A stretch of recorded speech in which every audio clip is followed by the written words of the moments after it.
ডিব্ৰুগড়ত মৰাণ জাতীয় সংগঠনৰ সৈতে মুখ্যমন্ত্ৰী ডক্টৰ হিমন্ত বিশ্ব শৰ্মাৰ বৈঠক মূলতঃ জনজাতিকৰণৰ প্ৰসংগক লৈ বৈঠকত আলোচনা কৰা হয়।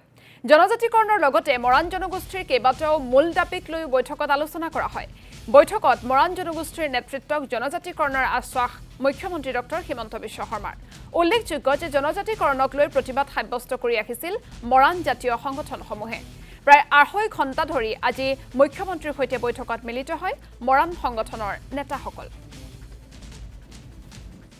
২.৫ ঘণ্টা ধৰি আমি জোৰদাৰ আলোচনা কৰিছিলোঁ আৰু বিষয় যিহেতু অকল জনজাতিকৰণ হৈছিলে তেতিয়া আৰু তাৰ পাছত আমাৰ উক্ত দিনাখনে তেখেতে আমাৰ কিছুমান প্ৰমিছ কৰিছিলে আৰু সেইমতে আমাৰ আশ্বাস প্ৰদান কৰি আমাৰ অহা ২৫ নৱেম্বৰ তাৰিখে তেখেতলোকক এছেম্বলি আনি তেখেতলোকে পাছ কৰাৰ কথা কৈছে আৰু গতিকে তাৰ পৰৱৰ্তী পৰ্যায়খিনি কাৰ্যকৰী কৰিম বুলি গোটেইখিনি কথা আমাক প্ৰতিশ্ৰুতি প্ৰদান কৰিছে আৰু আজি সেই তাৰ ওপৰত ভিত্তি কৰি উক্ত দিনাখনে আমাক আজি দিনাখন এটা দিনত আমাৰ মৰাণ জনগোষ্ঠীৰ ৰাইজৰ লগত বহিম বুলি কথাখিনি কৈছিলে আৰু সেইমতে আজি আমি আলোচনাত কৰিলোঁ আৰু আজি মৰাণ জনগোষ্ঠীটো জনজাতিকৰণৰ বিষয়টোৰ উপৰিও আমাৰ জনগোষ্ঠীটো সামগ্ৰিক বহুখিনি সমস্যা আছে। এই সমস্যাখিনিৰ কথা আমি আলোচনা কৰিলোঁ। চৰকাৰো আমাৰ কথাখিনি সৌহাৰ্দ্যপূৰ্ণৰে তেখেতলোকে আলোচনা আমাৰ সমাধানৰ সূত্ৰ দিছে আৰু তেখেতলোকে কাৰ্যকৰী কৰি দিম বুলি কৈছে আৰু জনগোষ্ঠীটোৰ যিবিলাক সমস্যা আছে সমস্যাবিলাক আমি আশাবাদী যে সমস্যাবিলাক সমাধান হ'ব।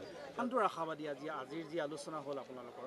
হয়, জনজাতিকৰণটোৰ কিমানটোৰ আশাবাদী আপোনালোকৰ?